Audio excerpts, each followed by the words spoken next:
This video is made for entertainment purposes only. I watched them die from 7 miles away. 15 years. That's how long I observed them, studied them, came to understand their patterns, their rhythms, the careful choreography of their survival. 15 autumns watching a family, no, a clan, navigate the wilderness with a grace that made our human endeavors look clumsy and loud. My name is Marcus Webb, and for 15 years, I was the fire lookout at Desolation Peak in the North Cascades. And for 15 years, I kept the greatest secret of my life. I watched a Bigfoot tribe, and then I watched them vanish. What happened in October of 2008 still wakes me up at night. Not because I don't know what happened, I know exactly what happened, but because I was powerless to stop it. Because I made choices that I thought were protecting them, and those choices may have led directly to their extinction. This is that story. And I'm telling it now because the truth matters more than my safety, more than my reputation, more than whatever consequences come from breaking 30 years of federal non-disclosure agreements. Some secrets aren't meant to be kept. Desolation Peak sits at 6,102 feet in the North Cascades National Park, about 70 miles northeast of Seattle. It's not the tallest peak, not the most dramatic, but it offers something more valuable than grandeur: isolation. The lookout tower is a 14 by 14-foot cabin perched on stilts, equipped with an Osborne firefinder, basic radio equipment, propane for cooking, and windows on all 4 sides that give you a 360-degree view of some of the most remote wilderness in the continental United States. Jack Kerouac spent a summer up here in 1956. He wrote about the silence, the solitude, the way the mountains make you confront yourself. He had no idea. I took the posting in 1993, fresh out of a messy divorce and looking for anywhere that wasn't the suburbs of Portland. I was 41 years old, a former park ranger with a forestry degree I'd barely used, and I had no idea that this job, this supposedly temporary escape, would become my life's defining chapter. The first summer was exactly what you'd expect. Long days scanning the horizons for smoke. Nights so quiet you could hear your own pulse. The occasional radio check-in with the district office.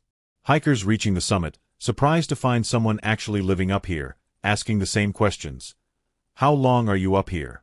Don't you get lonely? Have you seen any bears? I'd smile and answer politely, and they'd take their photos and hike back down, and I'd return to the silence.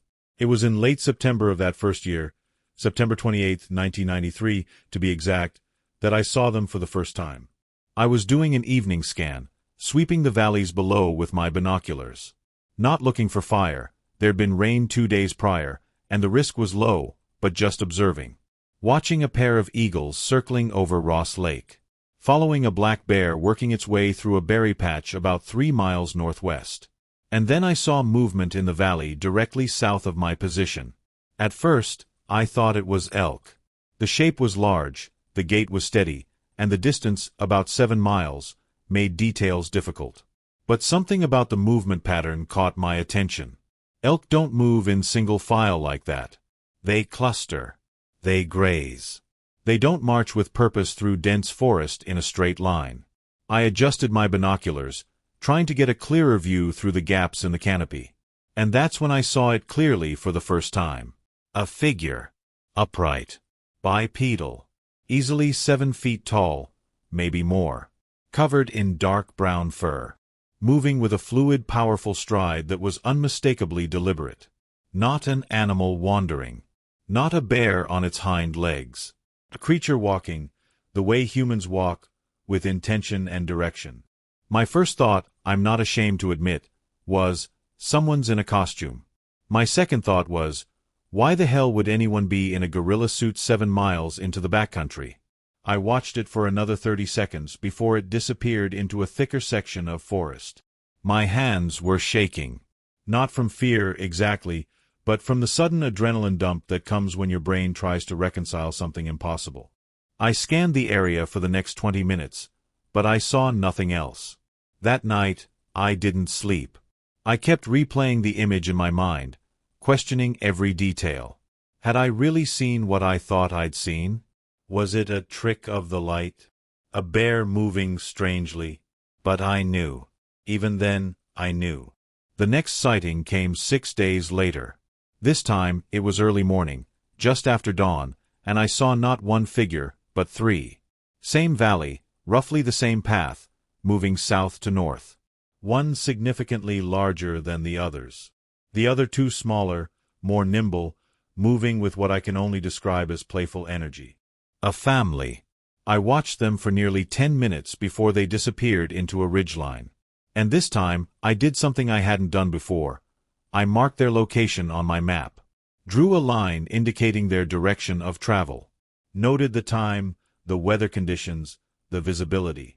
If I was going to see them again, and I had a feeling I wanted data. Over the next 2 months, I saw them 4 more times. Always in that same valley. Always moving with purpose. And each time, I added more details to my map. Their routes were consistent. They favored areas with dense cover, avoided open ridges, stayed close to water sources. By November, when the first major snows came and my seasonal posting ended, I had compiled a basic migration pattern. They moved south in the autumn. Not randomly. Not wandering. Migrating, just like the elk, the deer, the birds. Following some ancient internal compass toward warmer ground, lower elevations, better foraging. When I descended from the tower that year and returned to my winter apartment in Marblemount, I didn't tell anyone what I'd seen. Who would believe me? And more importantly, what would happen if people did believe me? I'd spent enough time in the Park Service to know what happens when something rare and valuable is discovered in the wilderness. It doesn't stay hidden for long. It gets studied, tagged, tracked, managed. And usually, it gets destroyed in the process. So I stayed quiet. And I came back the next summer. The second year, I was ready. I brought better binoculars, 20 by 80 millimeters astronomy-grade optics. I brought a spotting scope with a 60x zoom. I brought detailed topographic maps and a journal specifically for logging sightings. And I brought patience. The first sighting of 1994 came in late August. Same valley. Same general route. But this time, I saw 5 of them.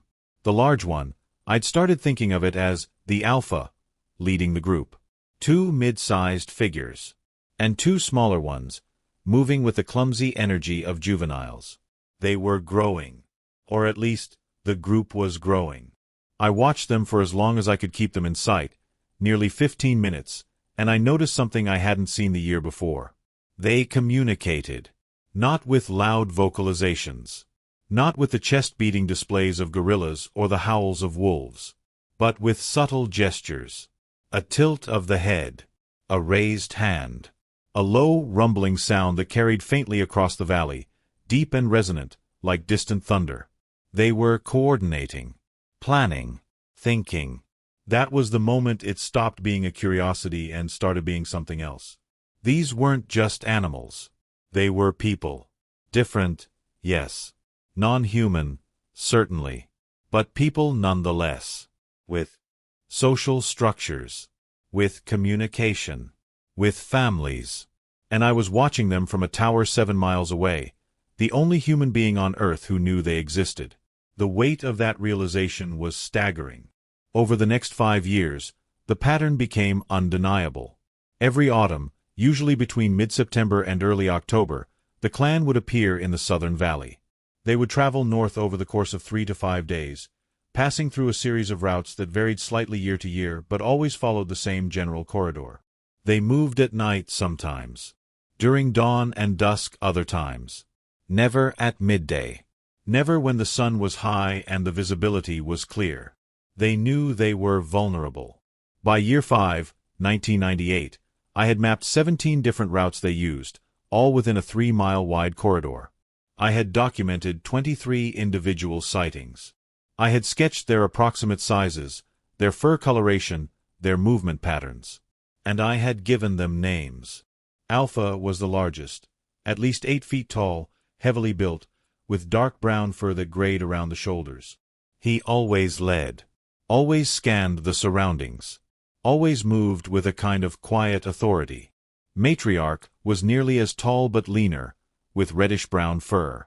She stayed close to the juveniles, often lingering at the rear of the group. Strider was younger, maybe a subadult, with long limbs and a loping gait. He ranged farther from the group, scouting ahead or circling back. And then there were the juveniles, at least 3 over the years, though it was hard to tell if they were the same individuals growing up or new births. I called them Tumble, Swift, and Shadow. I know how it sounds, naming them, anthropomorphizing them. But here's the thing, they were people. Not human people, but people. And if you watch someone, watch their family, for 5 years, you start to care. You start to feel responsible. In 2001, something changed. It was subtle at first. The clan appeared later than usual, October 12th instead of mid-September. And when they came, there were only 4 of them. Alpha, Matriarch, Strider, and 1 juvenile. The others were gone. I told myself there were a dozen explanations. Maybe they'd split into separate groups. Maybe the juveniles had matured and left to form their own families. Maybe I'd simply missed them on an earlier pass. But I didn't believe it. And then, 3 days later, I saw something that made my blood run cold. A helicopter. Not a Park Service helicopter. I knew those by sight and sound. This was military. A black UH-60 Blackhawk, flying low and fast through the valley, following almost the exact route the clan had taken 2 days earlier. It made 3 passes over the course of an hour, each time circling lower, each time lingering over the ridgelines where I knew the clan liked to rest. Then it left. I tried to raise the district office on the radio, asking if there were any military operations in the area. They said no. Told me it was probably just a training exercise. But I knew better. Someone else knew. The next 6 years were a slow descent into dread. The sightings became less frequent. Some years, I'd only see the clan once. Other years, twice. And each time, there were fewer of them. By 2005, I was only seeing 3 figures. Alpha, Matriarch, and one I thought might be Strider, though he was larger now, fully grown, moving with the same cautious authority as Alpha. The helicopters came more often. Not every year, but often enough. Always black. Always military. Always following the same routes. And then, in 2007, I saw something that confirmed my worst fears. I was scanning the valley in late September when I spotted the clan moving through a clearing. 3 figures, just as I'd seen the year before. But this time, I also saw people. Human people. 4 of them, dressed in camouflage, moving parallel to the clan about half a mile to the east. They carried rifles. They moved tactically, using cover, staying low. They were tracking them. I grabbed my radio, ready to call it in. Ready to blow the whole thing open. And then I stopped. What would I say? That I'd been watching Bigfoot for 14 years? That black helicopters and armed men were hunting them? I'd sound insane. And even if they believed me, what then? A media circus? Researchers flooding the park? The clan exposed, captured, maybe killed in the chaos? I set the radio down. And I hated myself for it. The autumn of 2008 started like all the others. I arrived at the tower in early June. The snow was still thick on the northern slopes, but the trails were passable. I settled into my routine. Scanned for fires. Logged weather data. Watched the valleys. And waited. September came and went. No sightings. October arrived. Still nothing. By mid-October, I was convinced they weren't coming. Maybe they'd changed their route.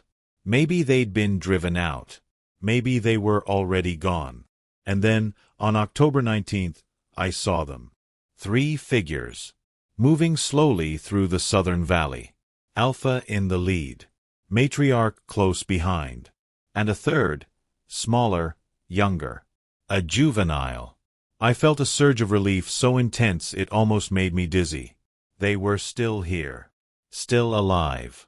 I watched them for 20 minutes as they moved north, following the same route they'd used for 15 years. And then I saw the helicopters. There were 6 of them. 6 black helicopters, flying in a staggered formation, low and fast over the ridgeline from the east.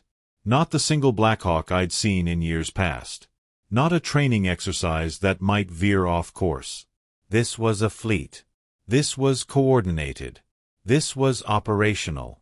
I grabbed my binoculars with shaking hands and tracked them as they descended into the valley.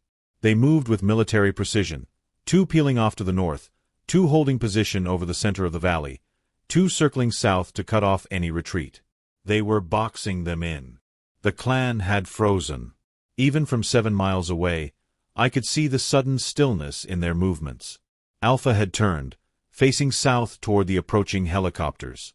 Matriarch had pulled the juvenile close.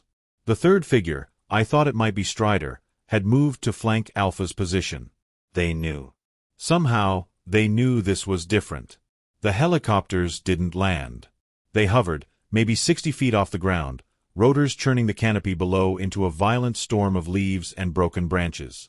And then I saw figures rappelling down. Men in tactical gear. Black fatigues. Helmets. Rifles. 12 of them. Maybe more.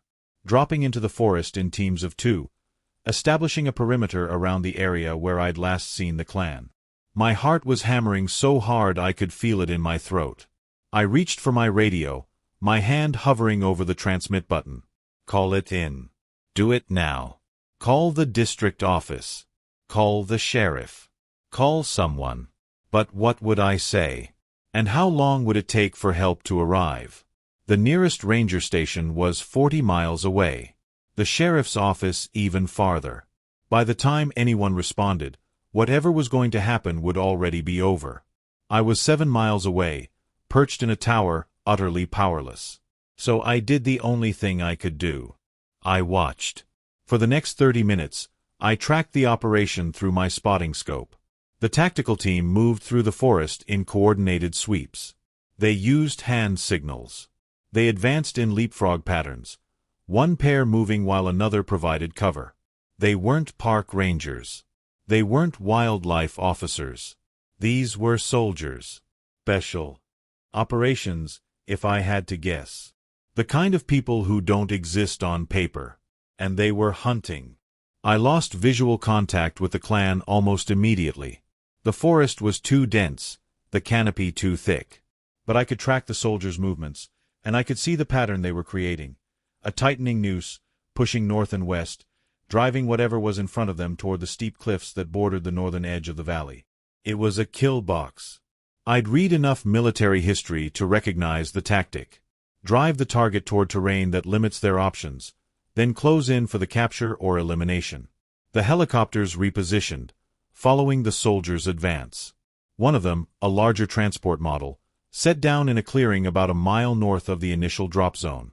The rear ramp lowered, and I saw more personnel disembarking. Not soldiers this time. People in white hazmat suits carrying large equipment cases. A containment team. My stomach turned over. They weren't just hunting the clan. They were planning to take them. Study them. Dissect them, maybe. Treat them like specimens instead of the sentient beings they were. I scanned desperately back to the area where I'd last seen the clan, trying to catch any glimpse of movement, any sign of where they'd gone. And then I saw something that made my breath catch. Smoke. Not fire smoke. Grenade smoke. 2 canisters, spewing thick gray clouds into the forest canopy about half a mile ahead of the soldiers' position. They were using riot control tactics. Flushing them out. What happened next happened fast. Through a gap in the smoke and trees, I caught a flash of movement. Large. Fast. Something massive crashing through the underbrush, breaking north toward the cliff line. Alpha. It had to be. 2 soldiers broke from the tree line in pursuit, weapons raised. I heard the faint pop-pop-pop of gunfire, suppressed rifles, barely audible even in the thin mountain air. Were they shooting to kill? Or using tranquilizers? I couldn't tell. And I wasn't sure which option was worse. More movement. Another figure breaking from cover, this one smaller, zigzagging through the trees with desperate speed. The juvenile. My hands clenched on the spotting scope so hard my knuckles went white. Run. God, please run. One of the northern helicopters banked hard, swooping low over the tree line, and I saw a figure leaning out the side door, Another soldier, rifle trained on the ground below. More gunfire. Longer bursts this time. And then, for just a moment, I saw her. Matriarch. She'd emerged onto a rocky outcrop near the base of the northern cliffs, and she was standing. Not running. Not hiding. Standing upright in full view of the helicopters and soldiers, her body positioned between them and the direction the juvenile had fled. She was drawing their attention, sacrificing herself to buy time. Every helicopter pivoted toward her position. Every soldier in sight line turned and advanced. And she just stood there, arms slightly raised, head held high, staring them down with what I can only describe as defiance. I've seen a lot of brave things in my life. Firefighters running into burning buildings. Climbers rescuing stranded hikers in whiteout conditions. Parents shielding their children from danger. But I have never seen courage like that. The lead helicopter moved into position directly above her, hovering maybe 40 feet up. Rotor wash flattened the brush around her. Dust and debris swirled in violent eddies. She didn't move. A soldier appeared at the edge of the outcrop, weapon raised, advancing slowly. She didn't move.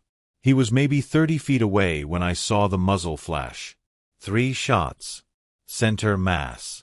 She staggered, took one step backward, and then fell. Not like a tree falling.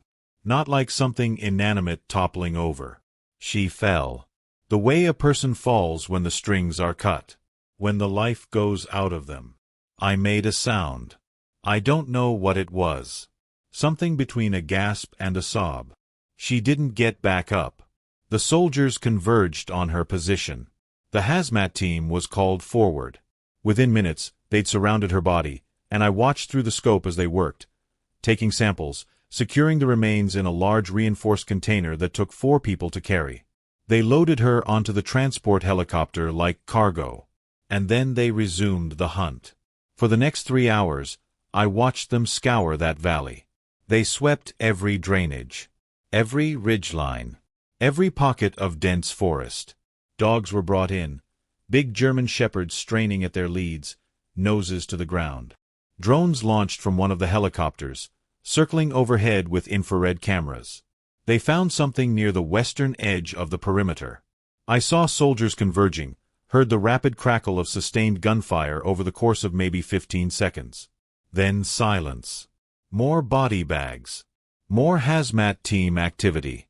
Another load into the transport helicopter. By 4 p.m., the operation was winding down. The perimeter teams began collapsing inward. Equipment was packed. The helicopters started cycling back to the landing zone. And then they did something that made me realize just how organized this was. They sanitized the site. I watched through my scope as teams moved through the areas where the clan had been shot, where blood had been spilled, where evidence remained. They raked the ground. Scattered forest debris. Used what looked like backpack sprayers, probably chemical agents to break down biological material. They were erasing them, making sure no trace remained. By 6 p.m., the last helicopter lifted off. They departed in the same tight formation they'd arrived in, heading east toward the Cascade Crest and whatever military installation lay beyond. And the valley fell silent. I didn't leave the tower that night. I couldn't. My legs felt like water. My hands were still shaking. Every time I closed my eyes, I saw her, matriarch, standing on that outcrop, choosing to die so the others might escape. Had they escaped? Or had I watched an entire clan get exterminated in 3 hours? I didn't know. And that not knowing was worse than anything. Around midnight, I finally forced myself to eat something. Crackers and canned soup, heated on the propane stove. It tasted like sawdust. I choked it down anyway because some numb, autopilot part of my brain insisted that I needed to keep functioning. I tried the radio. Called the district office, keeping my voice as steady as I could. Marble Mount District, this is Desolation Peak.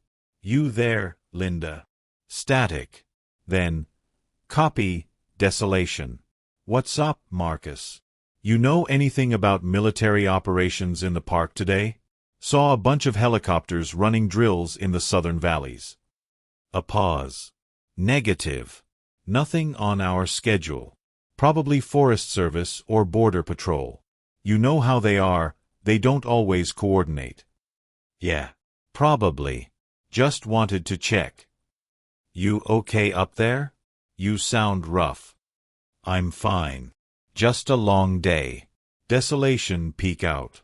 I hung up before she could press further. She didn't know. Which meant either the operation had been run completely off books, or the Park Service had been explicitly cut out of the loop. Either way, I was alone with this. The next morning, I did something I'd never done in 15 years. I left the tower.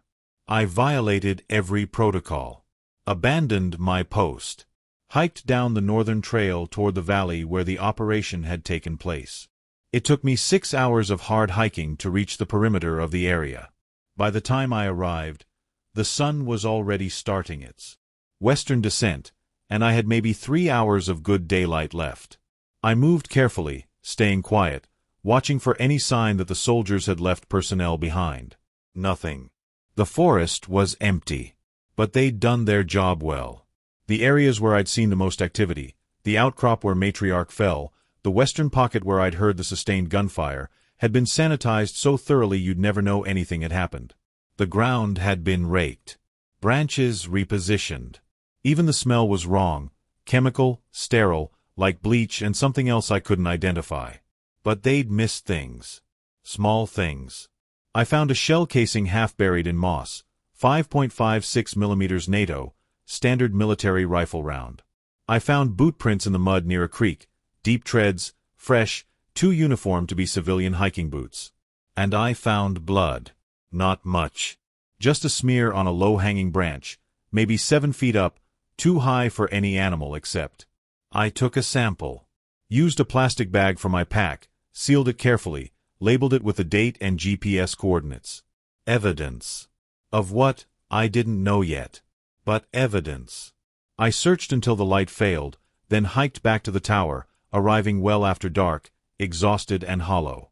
I repeated the search the next day. And the next. And the next.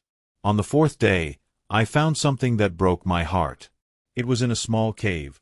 More of an overhang, really, about 2 miles west of where the heaviest action had taken place. I almost missed it. The entrance was narrow, partially hidden by deadfall and thick underbrush. But something made me look twice. Maybe it was the way the branches had been arranged. Not random, but deliberately positioned to obscure the opening. They'd hidden here. Recently. I squeezed through the entrance, using my flashlight to illuminate the interior. The cave was maybe 15 feet deep and 8 feet high at its tallest point. Dry. Protected. And clearly used. There were beds, if you could call them that. Piles of soft plant material, grasses, cedar boughs, arranged into 3 distinct nests. 1 large. 2 smaller. There were tools. A stone scraper with a worn edge. A digging stick, carved and smoothed by use. A collection of large leaves folded into makeshift containers. And there were bones. Deer bones, mostly, broken and cracked open for marrow, arranged in neat piles near the back wall. This wasn't just a temporary shelter. This was a home. A seasonal camp they'd used for years, probably decades. And they'd left everything behind. I knelt in the dirt, running my hand over one of the nests, the smallest one, and felt something hard beneath the plant material. I pushed the grasses aside. It was a carving. Small, no bigger than my palm, carved from a piece of cedar wood. The shape was crude but unmistakable. A figure. Humanoid, with broad shoulders and long arms. A self-portrait. Or maybe a toy. Something a child would make. I held it in my hand, and for the first time since the operation, I cried. Not quietly. Not the dignified tears of an adult trying to hold it together. I sobbed. Great, gasping, chest-heaving sobs that echoed off the stone walls of that little cave. Because they were people. They had homes. They made toys for their children. They lived and loved and tried to survive in a world that had decided they didn't deserve to exist. And I had done nothing to stop it. I stayed in that cave for over an hour. When I finally pulled myself together, I made a decision. I was going to expose this. All of it. Every sighting. Every helicopter. Every sanitized crime scene. I was going to take my journals, my maps, my photographs, the shell casing, the blood sample, the carved figure, and I was going to bring it to someone who could do something. The media. A lawyer. A senator. I didn't know who yet, but someone. The NDA I'd signed when I took this job, if they even knew I'd witnessed this, didn't matter anymore. They could sue me. Arrest me. I didn't care. Some things are bigger than self-preservation. I packed up the carved figure carefully, wrapped it in my spare shirt, and placed it in my pack alongside the other evidence. Then I squeezed back out of the cave and started the long hike back to the tower. I never made it. I was maybe half a mile from the tower when I saw them. 2 men. Civilian clothes, but moving like military. Standing on the trail ahead, waiting. My blood went cold. Marcus Webb. The taller one called out. Voice calm. Professional. I stopped walking. Who's asking? We need to talk to you about what you saw 4 days ago. My mind raced. How did they know? Had they been watching the tower? Had they tracked me into the valley? I don't know what you're talking about. The shorter one smiled. Not friendly. Mr. Webb, we're not here to threaten you. We just need to have a conversation. Off the record. And if I don't want to talk? The tall one's expression didn't change. Then we'll have to insist. I looked past them, gauging the distance to the tower. Could I run? Could I get to the radio, call for help? Who would I call? And would they arrive before these two did whatever they were planning to do? The shorter one must have read my body language. We're not going to hurt you, Mr. Webb. We're just going to have a conversation. And then you're going to make a choice. What kind of choice?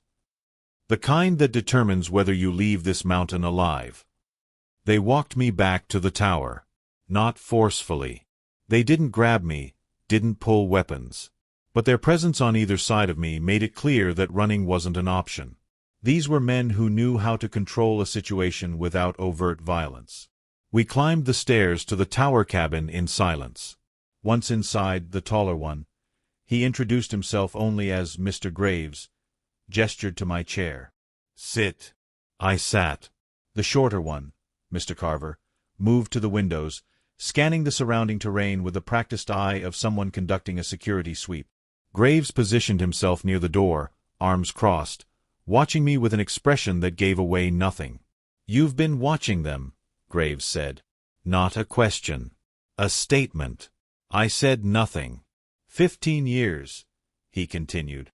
Since 1993. Every autumn. You've documented their migration patterns, their group dynamics, their behaviors.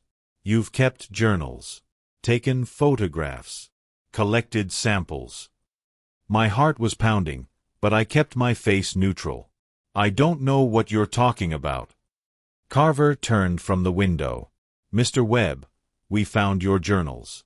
We've been monitoring this tower's radio transmissions for the past 6 months. We know about the cave. We know you went there yesterday. He paused. We know about the carving in your pack. The bottom dropped out of my stomach. They'd been in my tower. Gone through my things. How long had they been watching? Graves leaned forward slightly. Here's what you need to understand. What you witnessed 4 days ago was a national security operation conducted under the authority of a classified presidential directive. The entities you've been observing represent a potential biological threat to civilian populations. The operation was necessary, legal, and completed successfully. Biological threat? I found my voice, and it came out harder than I expected. They were a family. They weren't threatening anyone. You don't know what they were, Carver said quietly. You observed them from 7 miles away. You never interacted with them. Never understood their true nature. I know they were intelligent. I know they communicated. I know that woman, that mother, died protecting her child. Graves' expression didn't change. Anthropomorphizing them doesn't change what they were. Non-human biological entities with unknown disease vectors, unpredictable behavior patterns, and the physical capacity to kill multiple humans before being contained. They were studied. The decision was made at the highest levels. The operation proceeded. Studied. I stood up, anger overriding caution. You mean exterminated. You hunted them like animals and erased the evidence. We contained a threat, Graves said, his voice still infuriatingly calm. And now we're containing the witnesses. The word hung in the air like a blade. Witnesses. Carver moved away from the window, his hand resting casually near his jacket, where I assumed he carried a weapon. You have two options, Mr. Webb, Graves continued. Option 1. You sign a new non-disclosure agreement.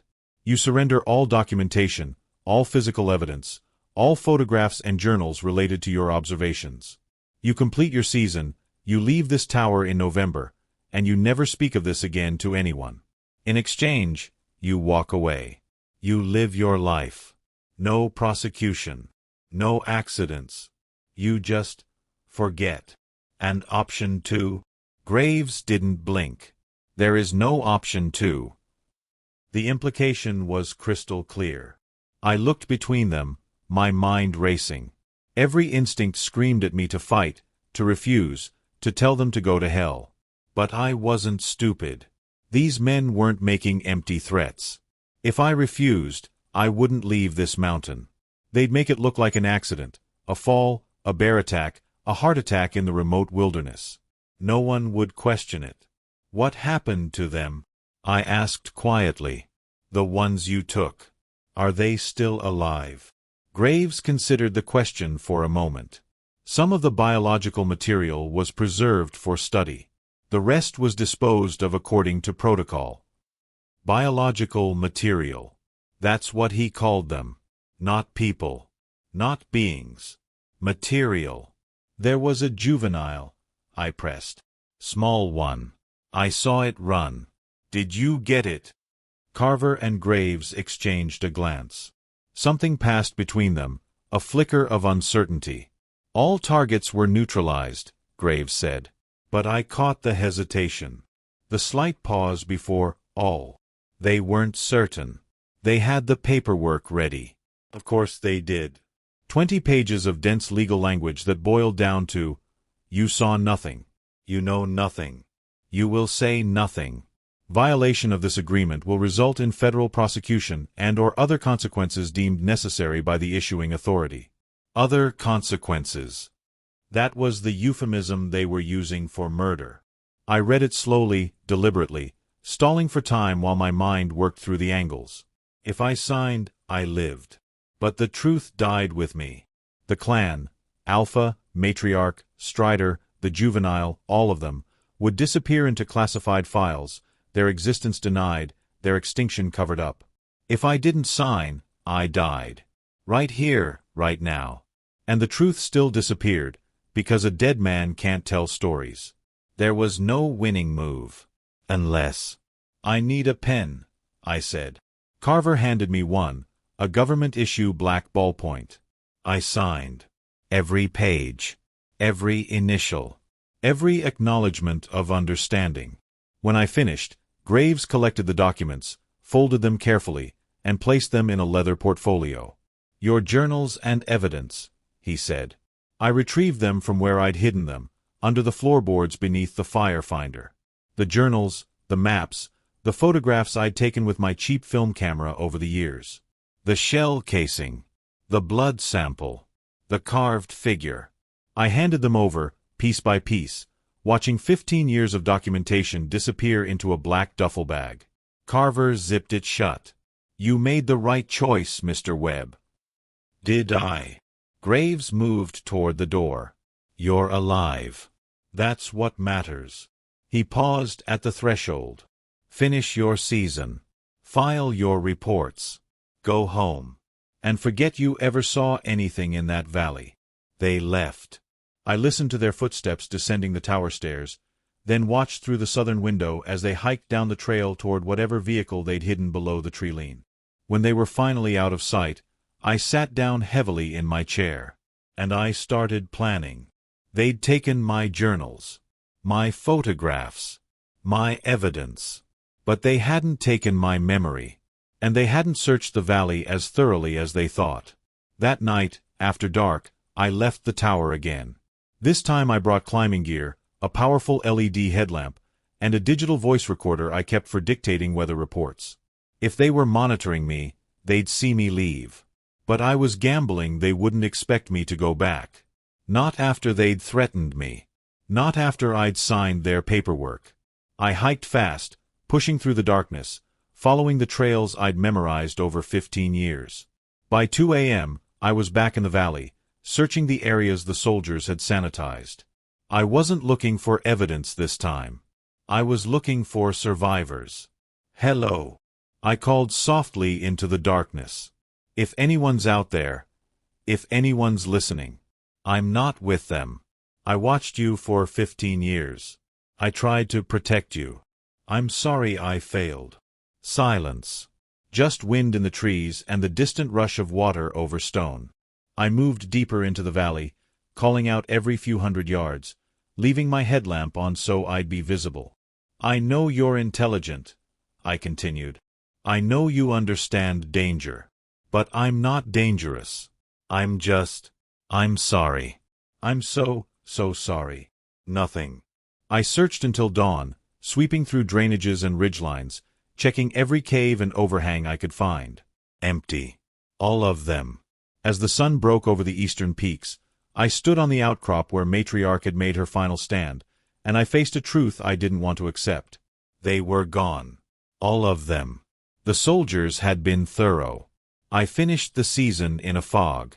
I filed my reports, logged weather data, scanned for fires, performed every duty exactly as expected, and every night I recorded what I remembered, speaking into my voice recorder in a whisper, recounting every detail of the past 15 years, every sighting, every pattern, every moment I'd watched them live their lives in the wilderness below. I couldn't write it down. They might come back, search the tower again. But memory can't be confiscated. And audio files can be hidden, encrypted, uploaded to servers they'd never think to check. It wasn't much. But it was something. November came. The first major snow. The end of the season. I packed my gear, locked the tower, and hiked down the mountain for the last time. I never went back. I didn't speak about what happened for 20 years. Not because I was afraid, though I was, but because I had no proof. No evidence. Nothing but stories that would make me sound like every other Bigfoot conspiracy theorist rambling on late-night radio shows. I moved to Montana. Took a job with the Forest Service doing administrative work. Kept my head down. Lived quietly. But I never forgot. I checked news reports obsessively, searching for any mention of military operations in the Cascades, any unusual wildlife reports, any hint that someone else had seen what I'd seen. Nothing. The story had been buried so deep it might as well have never happened. In 2015, I retired. Started spending time on long-distance hiking trails, revisiting wilderness areas I'd worked in decades before. And in 2018, I went back to the North Cascades. Not to Desolation Peak, that wound was still too raw. But to the valleys nearby. The migration corridors I'd mapped so carefully all those years ago. I spent 2 weeks searching. And I found nothing. No tracks. No signs. No evidence that they'd ever existed at all. The clan was gone. Extinct. Erased from the world by men in black helicopters who decided their existence was inconvenient. Last month, October 2028, exactly 20 years after the operation, I received an envelope in the mail. No return address. Postmarked from Seattle. Inside was a photograph. It showed a remote valley I didn't recognize, somewhere in the Cascades based on the terrain. And in the foreground, partially obscured by trees but unmistakable, was a figure. Tall. Bipedal. Covered in dark fur. On the back of the photograph, written in careful block letters. They didn't get all of U.S. The juvenile survived. We're still here. Thank you for trying. My hand shook so badly I nearly dropped it. Someone had survived. And somehow, impossibly, they knew I'd tried to help. I don't know who sent the photograph. I don't know how they found me. Maybe it was another observer, someone like me who'd been watching. Maybe it was a researcher working in secret. Maybe, and this is the thought that keeps me awake at night, maybe it was them. Maybe they've learned to use cameras, to navigate human systems, to communicate across the divide. I don't know. But I know this, they're not gone. Not completely. I'm 76 years old. The non-disclosure agreement I signed has long since been superseded by statute of limitations laws, and the men who threatened me are likely retired or dead. More importantly, I don't care anymore. I'm telling this story now because the truth matters more than my safety. Because somewhere in the mountains, there might still be survivors trying to live in a world that has proven again and again that it doesn't want them to exist. And because if they're still out there, they deserve to be protected. Not studied. Not captured. Not managed by government agencies that see them as threats instead of people. Protected. I've uploaded this account to multiple servers. Sent copies to journalists, researchers, indigenous rights organizations. If something happens to me, it goes public automatically. Maybe you'll believe me. Maybe you won't. But I'm asking you to consider this. In 2008, the United States government sent special operations forces into a national park to exterminate a family of intelligent beings whose only crime was existing in the wrong place at the wrong time. They were hunted. They were killed. They were erased. And the only reason you're hearing about it now is because one old man in a fire tower happened to be watching. How many others have there been? How many times has this happened in valleys we weren't watching, in forests where no lookout towers stood, in wilderness areas far from any human eyes? How many species have been discovered and destroyed before the world ever knew they existed? The Sasquatch, or Sask, or Bigfoot, or whatever name we give them, have been part of indigenous oral traditions for thousands of years. Stories of forest people, wild people, the people who walk between worlds. We dismissed those stories as myths, as superstition. But what if they weren't myths? What if they were memories? What if there were hundreds of them once? Thousands?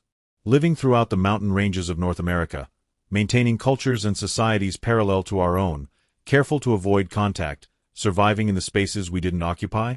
And what if, over the past century, as our reach extended into every corner of the wilderness, as our satellites and surveillance technologies made hiding nearly impossible, they were systematically eliminated?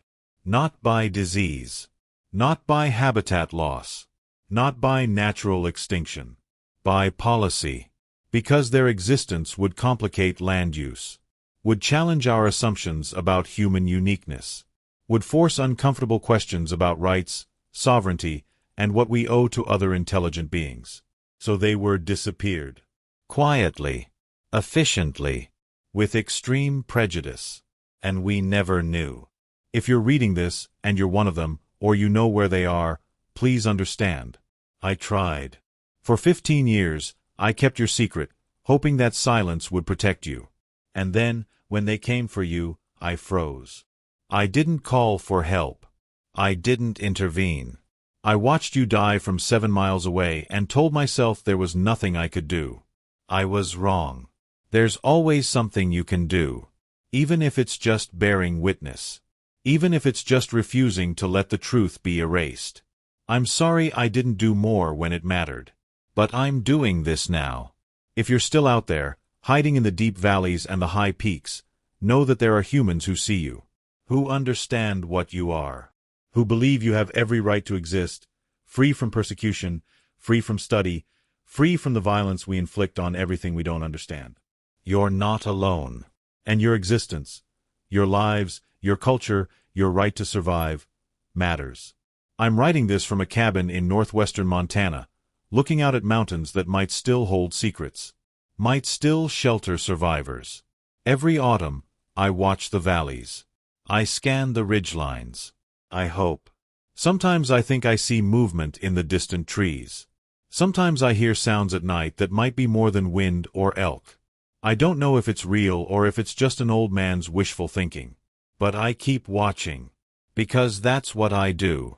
That's what I've always done. I'm a lookout. A witness. A keeper of secrets that deserve to be kept and one terrible secret that needed to be told. The clan I watched for 15 years is gone. Alpha, Matriarch, Strider, all gone. Reduced to biological samples in some classified facility, or incinerated and scattered, or buried in unmarked graves in a valley that's been sanitized of every trace of their existence.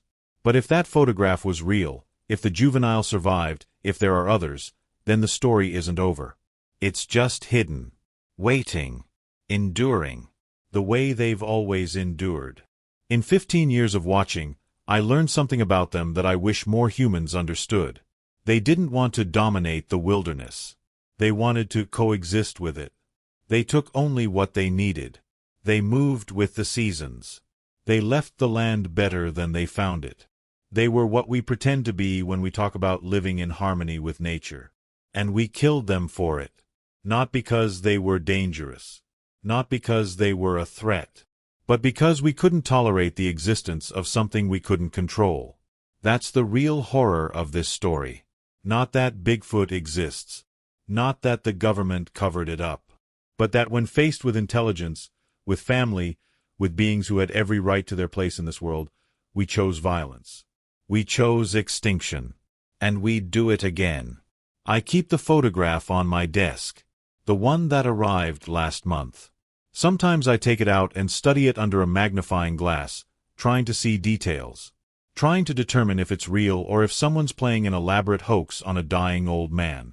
The figure is distant. Blurred by movement or by the limits of the camera. It could be anything. But I know what I'm seeing. I know that stance. That silhouette. That careful positioning half behind a tree, watching, wary, ready to vanish at the first sign of danger. I've seen it 100 times before. And on the back of the photograph, those words. They didn't get all of US. I don't know if I'll ever learn the full truth. Don't know if I'll ever see another photograph, or receive another message, or meet the person, human or otherwise, who's been watching me the way I once watched them. But I have hope. And hope, I've learned, is the most dangerous and the most necessary thing in the world. So I'm putting this story out there. Into the world. Into the digital void. And I'm hoping it reaches someone who can do more than I did. Someone who can protect instead of just watch. Someone who can make different choices than the men in black helicopters made. Because if they're still out there, hiding, surviving, enduring, they deserve better than what we gave them in October of 2008. They deserve to live. Not as specimens. Not as biological curiosities. Not as threats to be contained. But as people. Different from us, yes. But people nonetheless. I close this account with a memory. Dawn, September 1994. The first autumn after I'd seen them. I was standing at the southern window of the tower, coffee in hand, watching the sun break over the Cascade crest. And in the valley below, moving through the golden light of early morning, I saw them. The whole clan. Alpha and Matriarch leading. The juveniles playing, tumbling over each other like bear cubs. Strider ranging ahead, then circling back. A family. Living their lives. Following paths their ancestors had walked for thousands of years. They didn't know I was watching. They didn't know their time was running out. They were just alive. Gloriously, preciously alive. And for that one moment, the world was perfect. I wish I could give them that moment back. I wish I could undo what came after. But I can't. All I can do is this: tell their story. Bear witness to their existence. Refuse to let them be forgotten. They were here. They lived. They mattered.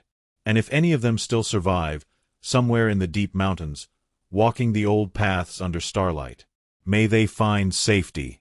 May they find peace. And may we, finally, find the wisdom to let them be. My name is Marcus Webb. I was the lookout at Desolation Peak. And this is what I saw.